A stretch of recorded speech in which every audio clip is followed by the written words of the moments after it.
President Erdoğan, Turkey is the only country that defeated PKK-ISIS on the ground. President Recep Tayyip Erdoğan said Turkey is the only country that defeated PKK-ISIS on the ground, the only NATO ally. President Recep Tayyip Erdoğan held a joint press conference with EU Commission President Ursula von der Leyen, stating that a year has passed in which Turkey's contacts with the EU and member states have increased. Erdoğan said, "First, my foreign minister participated in the European Union informal foreign ministers meeting after a 5-year hiatus. Then, we came together with President von der Leyen at the European Political Community Summit held in Budapest. We have always stated this in both these meetings and the contacts between our institutions. EU membership continues to be a strategic goal for Turkey.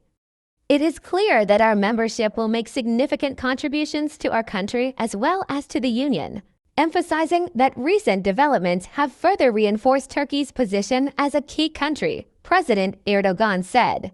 The primary agenda of our meetings with the President and his delegation was joint steps that could be taken to revitalize our relations. I conveyed to them that we expect them to present a new vision that will strengthen Turkey's membership perspective.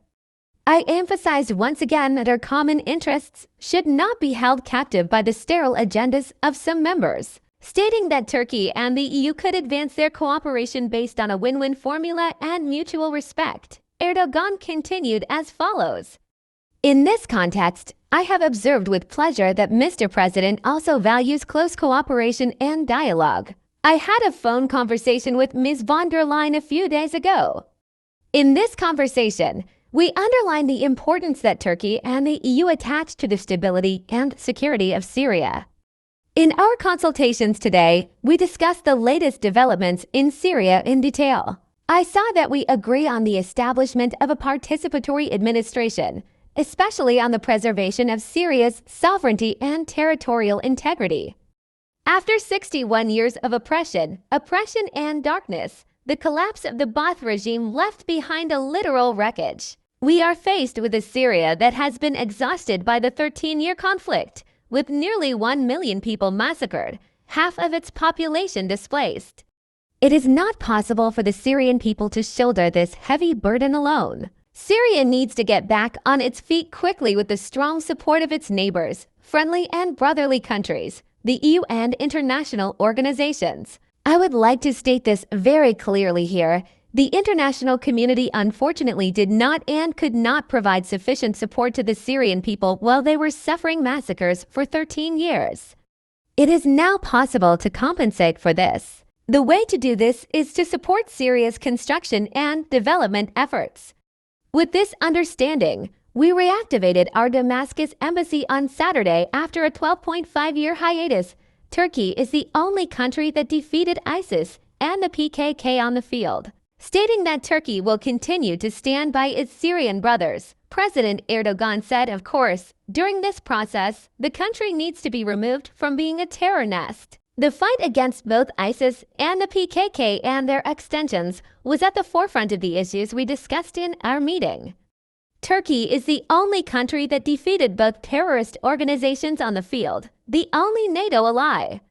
"We will definitely not allow these organizations to grow," he said, emphasizing that there is no place for either ISIS or the PKK and its derivatives in the future of the region. Erdoğan said, "As you know, during this 13-year period of humanitarian crisis and conflict, we have implemented many projects with the EU. We expect the Union to diversify the support it provides to ease the burden on our country in order to facilitate voluntary returns," expressing that it is very important for this support to be comprehensive and sustainable in the medium and long term, including basic infrastructure investments in Syria. President Erdoğan noted the following. "As a country that has carried out many activities in this field in the northern regions of Syria, we are ready to work together." During our meeting, I also conveyed to Mr. President that Israel's atrocities in Gaza and its aggression in the region must now come to an end. The humanitarian situation in Gaza has worsened with the arrival of winter. Another heinous massacre took place yesterday, in which a school was targeted. We learned yesterday that Khalid Nebhen, who kissed his 3-year-old grandson Rim, whom he called the soul of my soul, and bid him farewell to heaven 13 months ago, was martyred. I pray to God to bless him with heaven and his beauty. Almost all of the 50,000 Palestinians who lost their lives in Israeli attacks were children, women, and the elderly like Rim and her grandfather. In our meeting with the president, I drew attention to the importance of delivering humanitarian aid to Gaza and establishing a permanent ceasefire. I emphasized that our European friends should put pressure on the Netanyahu government